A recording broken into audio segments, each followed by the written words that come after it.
Shots were fired at yet another high school this morning. We have the latest on that developing story. Big changes are coming for student registration this fall that you may not know about. We have more on the story in our lead report. Plus, the Players' Championship is underway and a legendary pair is matched up to begin the tournament. Hawaiian residents are being evacuated and national parks are closed indefinitely around Kilauea as health concerns continue to grow. More on that impending eruption coming up in weather. News starts right now.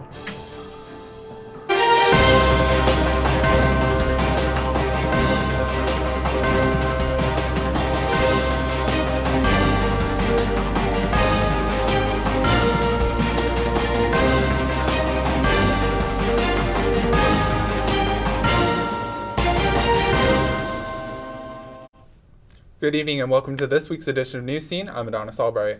And I'm Yakira Delgadillo. A suspect is now in custody following a shooting this morning at Palmdale High School. Officials say a 14-year-old boy is responsible for the incident and the police have confiscated a firearm. The student was shot in the arm but was able to drive themselves to the hospital and is expected to make a full recovery. All of the students within the Antelope Valley Union High School District were placed on lockdown. And the FBI was on scene. As the story continues to develop, there has been confirmation that the shooter was a student at Palmdale High School. We will continue to keep you updated. Last week, we told you about a nearly $8 million software program that City College is using for payroll and purchasing. And soon, students are going to be using it to register for classes. The problem is, few know about the change or how to use it. Marissa Gonzalez is here with more. Thanks, guys. The software program is called PeopleSoft. Last week, we talked with users about ongoing problems, like teachers not getting paid and other users on campus frustrated with how long it takes to order supplies and the lack of training. But starting in the fall semester, students who get financial aid will have to use this program too. And it seems students here at City are not aware of the change. Reg-E is a system that students use to register for classes, pay health fees, and check on their financial aid. But beginning this fall, the district is launching a new portal, MySDCCD, that incorporates the PeopleSoft program. The district is calling this transition the, quote, largest, most complex, and most comprehensive student technology project. The new program will handle most of what Reg-E currently does, including registration, admissions, and financial aid. The idea is for this new portal to be a single platform to consolidate all student and faculty functions. But we found users at City College experienced issues involving late payments to faculty and outside vendors, plus hours spent ordering supplies. We talked to students on campus about their thoughts on the expansion of a software that has already brought about so many issues. They should have put like a notification to every student to know that they have been replaced or something like that. Vice Chancellor of Student Services Lynn Nolt would not do an on-camera interview but sent us an email saying the district is preparing for the rollout. We only saw 2 signs like this one at City College notifying students of the upcoming changes. Nolt also adds that students will be notified over the summer in an email about the new portal's launch. Quote, the initial rollout for fall is for 2018-2019 financial aid students in the fall for financial aid only. All other registration-related activities will be done in Reg-E. All other students will begin to use it for spring. Well, it's considering July is just a few months from now. I think it is quite short notice.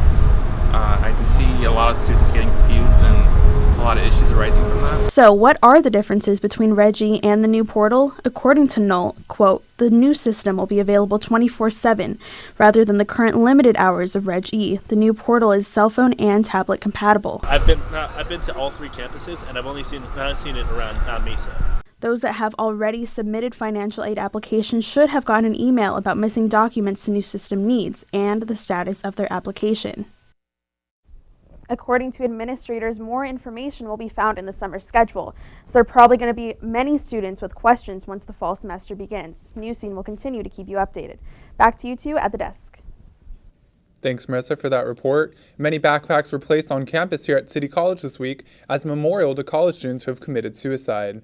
This exhibit has been traveling across the nation, visiting college campuses trying to spread awareness on mental health and suicide.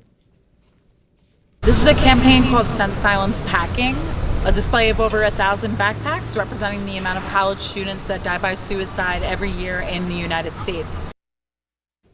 City College offers support and assistance to students who may be going through hard times. Students are covered under the health fees, and the services provided include mental health counseling. For more information, you can visit their website at sdcity.edu/mental health counseling.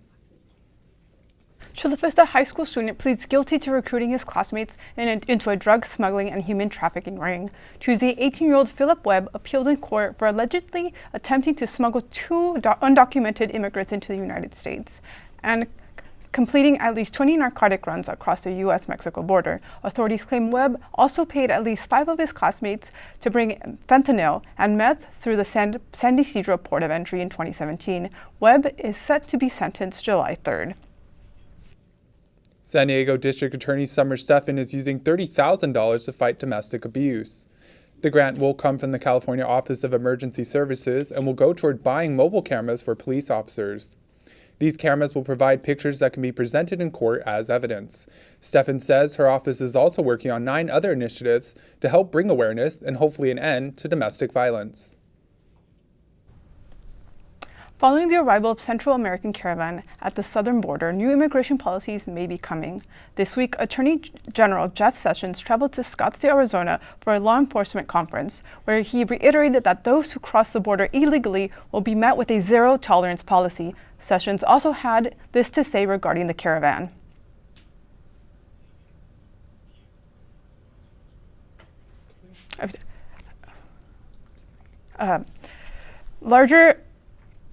His comments come as a part of the Justice Department's larger effort to crack down on sanctuary city policies, a move being met with a pushback by California Governor Jerry Brown and other officials. 3 Americans finally returned home after being detained in North Korea for over a year. The president welcomed the trio back to the States on Thursday as they touched down on U.S. soil for the first time since 2015. Kim Dong-chul, Kim Hak-song, and Tony Kim were seized by Korean authorities on anti-state charges. This after State Secretary Mike Pompeo visited Pyongyang and successfully negotiated their release. This comes ahead of an upcoming summit between President Trump and North Korean leader Kim Jong-un. President Trump pulls out of Iran nuclear deal during an outcry from international leaders. On Tuesday, the president announced that he will decertify the 2015 accord, citing is one of the worst deals ever made for the U.S. The move will reimpose sanctions on Iran, who was recently responded with lawmakers chanting, quote, "Death to America" in Parliament. Former President Obama has spoken out on the move, saying it was a bad decision which could lead to a war in the Middle East. British Prime Minister Theresa May and French President Emmanuel Macron also issued a joint statement condemning the move and urging Iran to comply with the deal. Melania Trump announces her awaited formal platform at the White House Rose Garden a year after becoming the First Lady. The program will focus on 3 major points: well-being, fighting opioid abuse, and positivity on social media centered around helping children. She stated social media can positively and negatively affect our children, adding that it's our responsibility as adults to educate and remind them to use their voices wisely.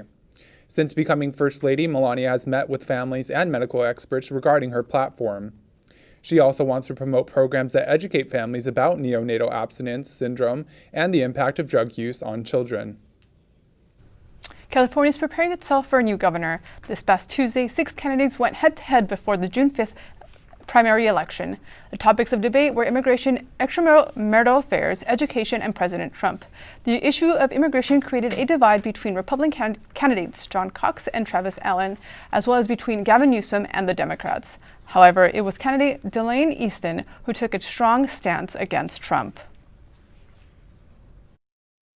I want to live next to MS-13 members. I don't think any of us do. And the first thing I'll do is reverse Gavin Newsom's sanctuary state law. One thing I'm going to do is push back against John Cox, Travis Allen, and Donald Trump and Trumpism. This is the kind of, rhetoric that has no place in California. Gavin Newsom is currently leading the race. Well, New York's former Attorney General is in some hot water following his resignation. We'll have the latest on that story. Plus, the Players' Championship is underway and legendary pair is matched up to begin the tournament. More coming up in sports after the break. Psst,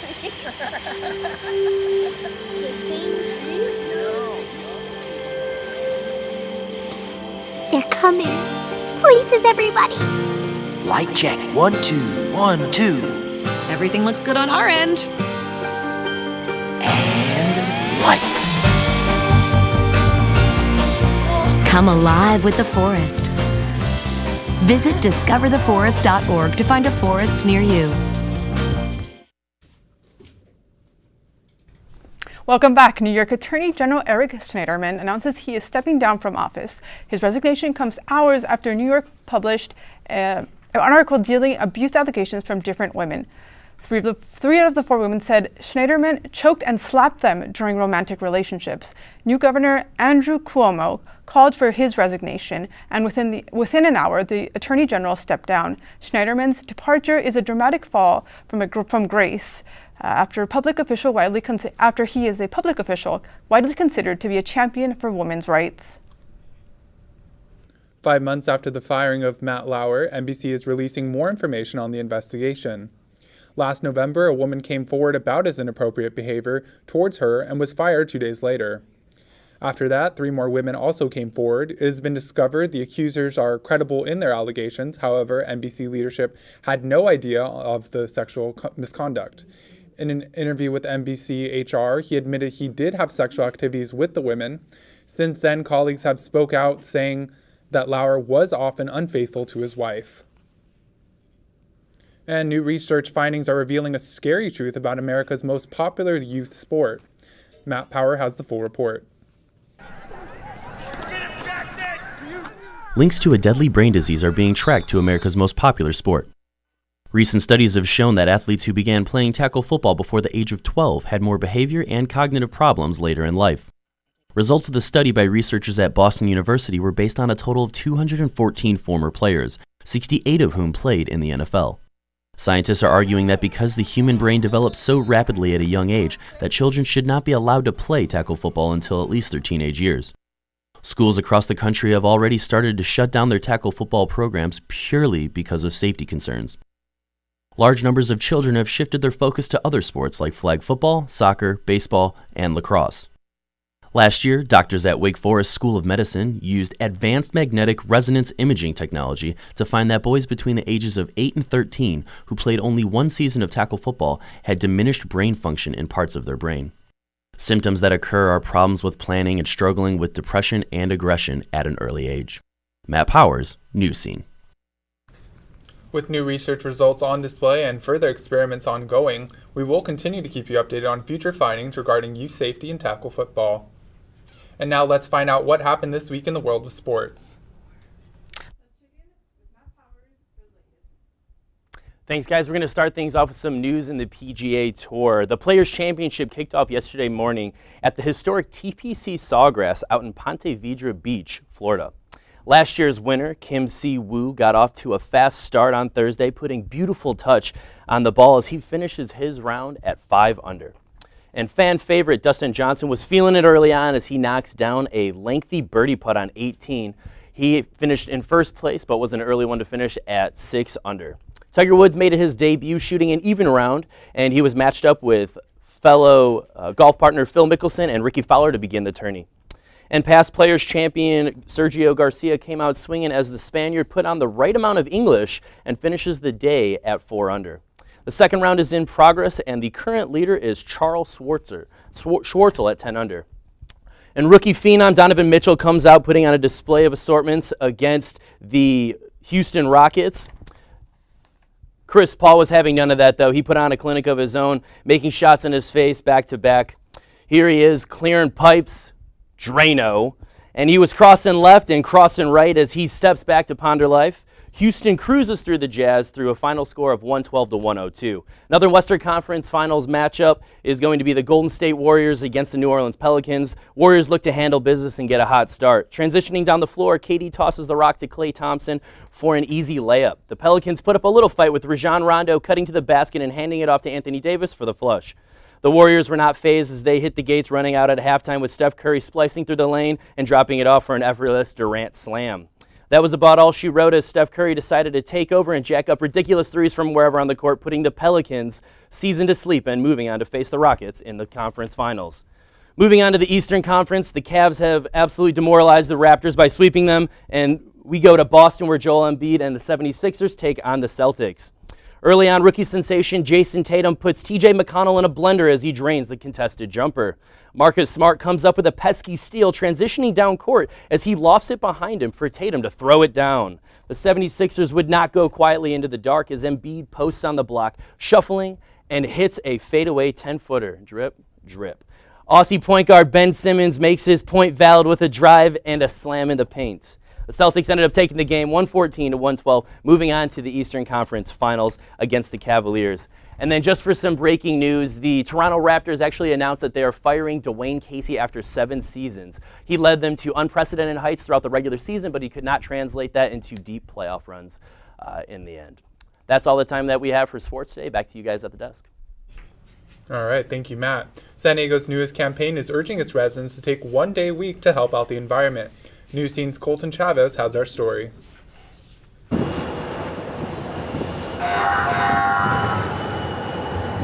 Over 1.4 million people call San Diego their home, and most of us rely on our cars on a daily basis. With so many of us dependent on our vehicles, the city of San Diego believes Transit Tuesday is just the change we need. Transit Tuesday is a citywide initiative aiming its residents to go green. The 2-month-long campaign started on April 3rd and aims to persuade its residents to walk, bike, or take public transit. Because San Diego City College is a commuter campus, the students here could have a major influence on the campaign. Since San Diego City College does not offer student housing, that means it's over 18,000 students must make the daily commute. And with so many students using other forms of transportation, it's easy to see the benefits. The benefits are that you get great transportation to anywhere like beaches or cities if you want, and you don't have to waste gas on it. While many students do benefit from other forms of transportation, there can still be many challenges. Time management, just making sure you get from point A to point B on time for your class. Transit Tuesday is being implemented in hopes of reaching the goal outlined in the city's climate action plan. The plan is to have half of all commuter trips in urban areas be taken by bike, foot, or public transit by 2035. Even though the city has a long road ahead, many residents are already showing support. I think it's a good idea. I mean, it's like I said, it's reducing your carbon footprint. It's just making a better future for future San Diegans. Colton Chavez, Newscene. The hopes of the campaign are to encourage commuters to make it a long-term goal to travel green. Coming up after the break, find out City College's secret to affordable clothing. And in entertainment, see what your favorite stars wore to the Met Gala next.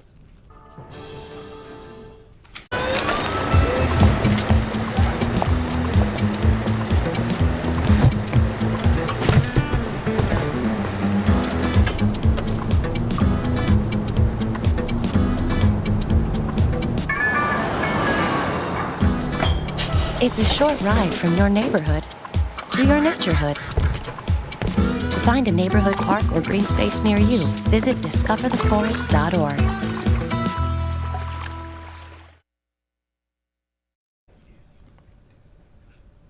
Graduation is right around the corner, and if you're still not sure what to wear or want to spend that much money, City College has you covered. I went on a shopping adventure with fellow crew members to one of our campus best kept secrets. In the fantastic shop here on our very own campus, we offer a variety of clothing for students at reasonable prices. All business clothing comes from sponsors and students who wish to prepare others for the professional world. You can find suits, blouses, accessories, shoes, and so much more for both men and women, all under $10. If you buy here, you also help fight hunger on campus by supporting the food pantry with every dollar you spend. We had the opportunity to speak with Patricia Pugnier, Fantastique Supervisor. When we get clothing donations, they come here to Fantastique, and this is where we have all our business-like clothing. Nothing here is over $10. You can get a full suit for men's or women's for $10. Sometimes they even have the tags still on them. Fantastique provides affordable clothing and hands-on business experience for students in pursuit of business careers. I think this program is actually really beneficial because you do get to learn hands-on, and it lets you not only learn like textbook-wise, but you get to experience it. Fantastique is open Monday through Thursday from 10 a.m. to 4 p.m. The students get the opportunity to learn business principles such as accounting, customer service, and management.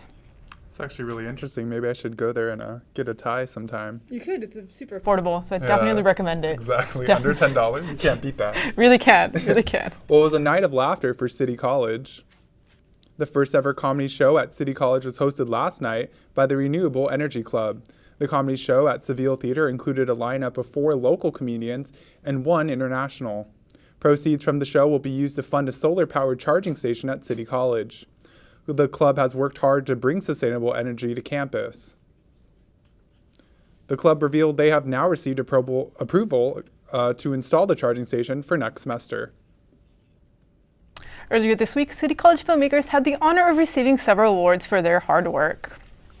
Film students Miguel Espinosa and Newscener Quinn Tran won Best Picture at the Trinity Film Festival at Hartford, Connecticut. Meanwhile, RTVF student Kyle Stocking and Madeline Braun also experienced success. Their shorts Pictures of Deceit and Target Panic were both nominated for a Student Emmy at the Student Fiction Shorts category.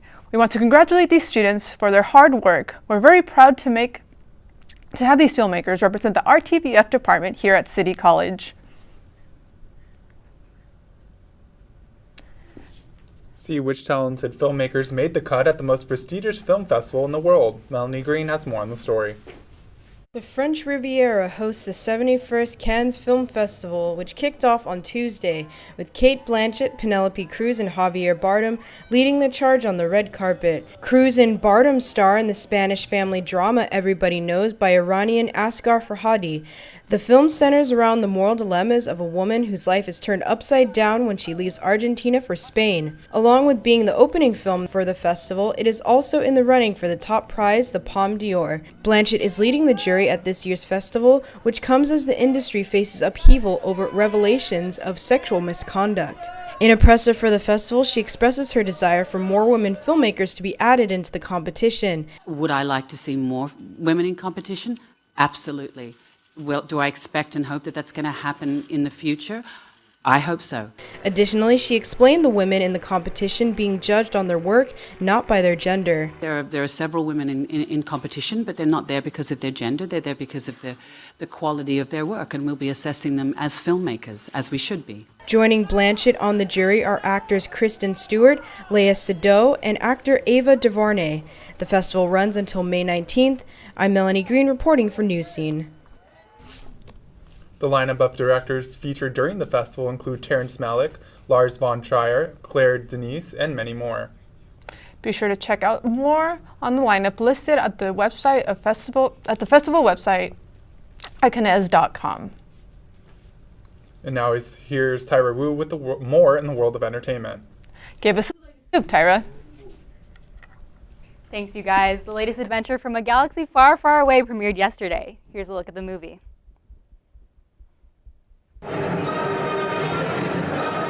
Solo, a Star Wars story, won't hit theaters until May 25th, but people are already talking sequels. Star Alden Ehrenreich is signed for 3 Star Wars movies, and director Ron Howard says, sequels are definitely possible if Solo scores at the box office. That seems likely. Fandango says the first day pre-sale for Solo was double that of Black Panther. He's coming to us. The world is embracing Avengers Infinity War. The latest Marvel mega smash reached $1 billion in worldwide box office in just 11 days, the fastest a film has ever hit that milestone. It has already crushed pre-sale records in the world's second biggest movie market, China, where Infinity War doesn't open until today. It's expected to become one of the top 10 highest-grossing films of all time. This is America. Yeah. Don't catch you slipping now. Don't catch you slipping now. Look what I'm whipping now. Look how I'm geeking now. I'm so fitted.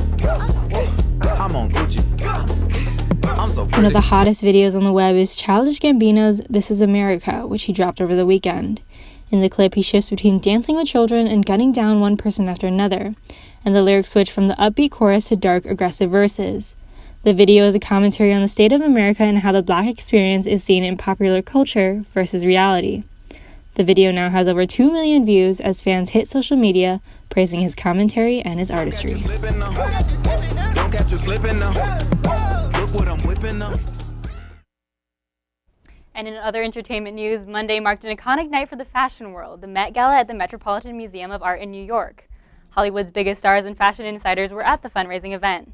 The theme this year was Heavenly Bodies, Fashion in the Catholic Imagination. Hosts included Rihanna Amal-Clooney, Donatella Versace, and Vogue editor-in-chief Anna Wintour. Fun fact, President Trump proposed to Melania at the Met Gala 14 years ago. Well, that about wraps it up for me here in entertainment. Back to you guys at the desk. Awesome. Thank you, Tyra. Still ahead for us here on Newscene, Hawaii residents are being evacuated and national parks are closed indefinitely around Kilauea as health concerns continue to grow. We'll have more on the impending eruption coming up in weather. Stay with us. Big responsibility. Oh, it's huge. I know, it's huge. And the salary. Oh my god, yes. Right? I mean, like, I was about to move in with my parents, and right before, so this saved me. I really believe in you, you know. Thank you. It's nice to hear that from someone. These are cool. Did you, what did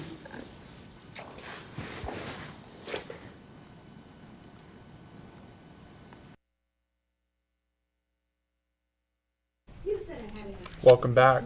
Well, let's check up with David Jones in weather in just a little bit. Give us 1 second. We are going to talk about that erupting volcano. It's very dangerous. I've been hearing all about it. It's been erupting. Yes.